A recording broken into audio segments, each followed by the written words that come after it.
So let's look at the region in transition quickly. Job creation. Job creation is one of the biggest factors that we used to be able to peg housing demand on. We would have speakers come in from all around the country, and we'd look at housing, and we'd look at job creation, and we could see the correlation. Then about 5-6 years ago, all of a sudden stuff started not jiving. All of a sudden, housing was up here, job creation was down here.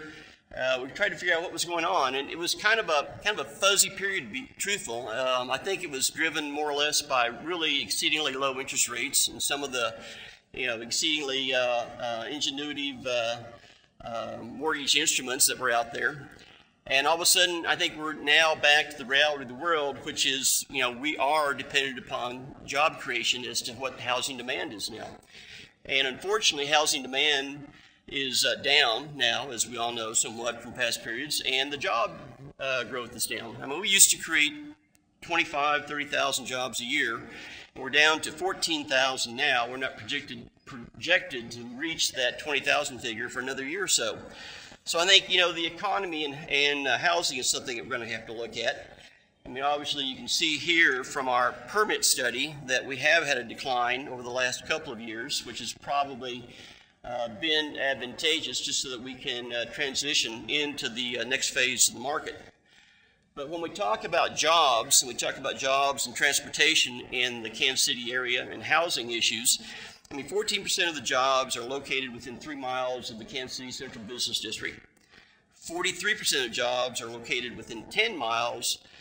But, we are spreading out further and further, not only housing, but retail and jobs. And Kansas City is the 76th highest of the 88 metropolitan areas with population over 500,000 as far as jobs being located further and further away from the Central Business District.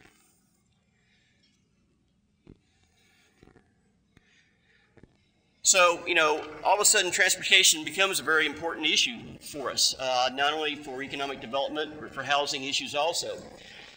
Smart moves was something that, we talked about. I tried to think of a good way to portray smart moves, and the only thing I could come up with is the Missouri side said yes, and the Kansas side has said no. So, we need to decide what next, because we do need to have a metropolitan-wide transportation system and plan. And we need to be able to plan and be able to execute that plan in the future.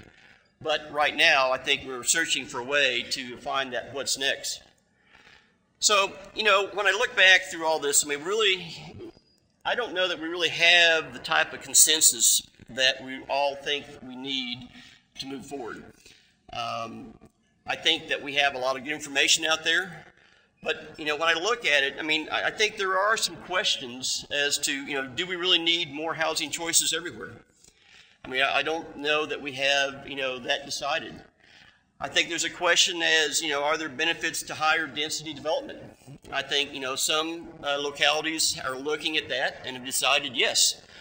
But I think some localities have looked at it and haven't made up their mind necessarily. So I think that's one of the things that we're going to have to try and come to terms with.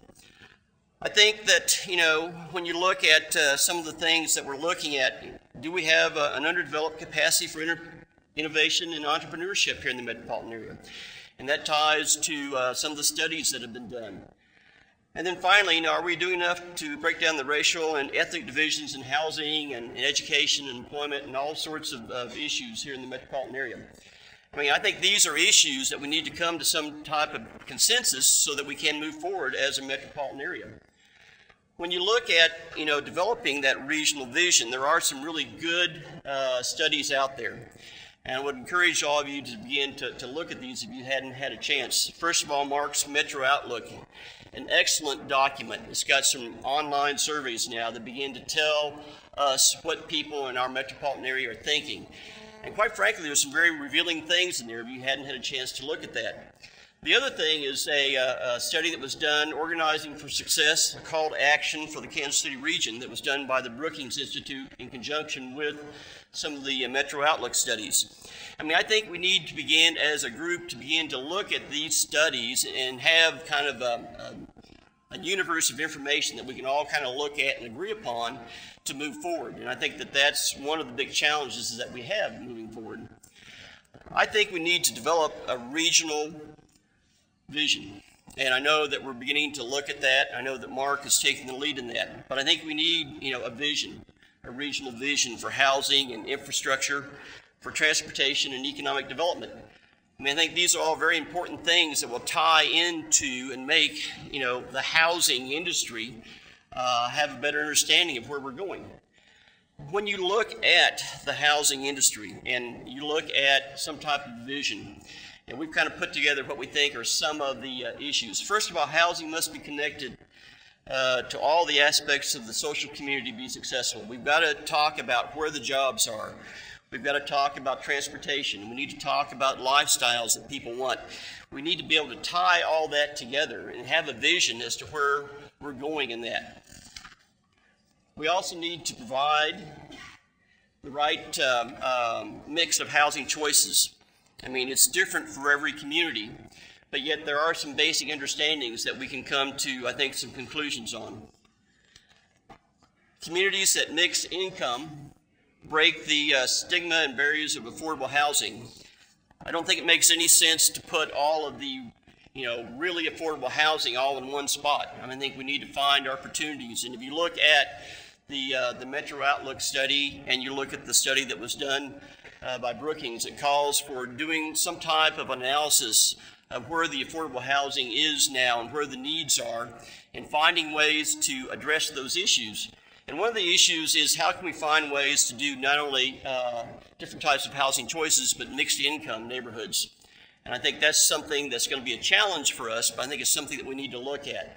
I don't think that we've really taken the time to step back and look at it, but it's something that's going to have a consensus again built as to whether or not we want to move forward in that. Density obviously is essential to finding ways to reach that lower price point. But again, design and implementation is very vital to those projects' vitality. If you look here, there's a couple of examples of some projects that we looked at in the housing choices trips. One is a single-family detached subdivision in Seattle that was 10 units to the acre. And I dare say we tried to go into most areas and said that we wanted to do 10 units to the acre, single-family detached. We'd have a difficult time. But yet the people that went on this trip looked at these types of units and saw that, it can be done very attractively. So we need to think outside of the box on some of these things. We looked at the Dallas project down below. It was a neighborhood that was averaging over 50 units to the acre, and it looked good. Obviously you wouldn't want 100 acres of it all in one place, but there are opportunities for us to do some new and exciting things. And then, of course, workforce housing is something that's going to be difficult. But, it's more successful when you know where the jobs and the economic development and transportation systems are going to be in place. And so that's one of the things that I think that we're going to have to look at.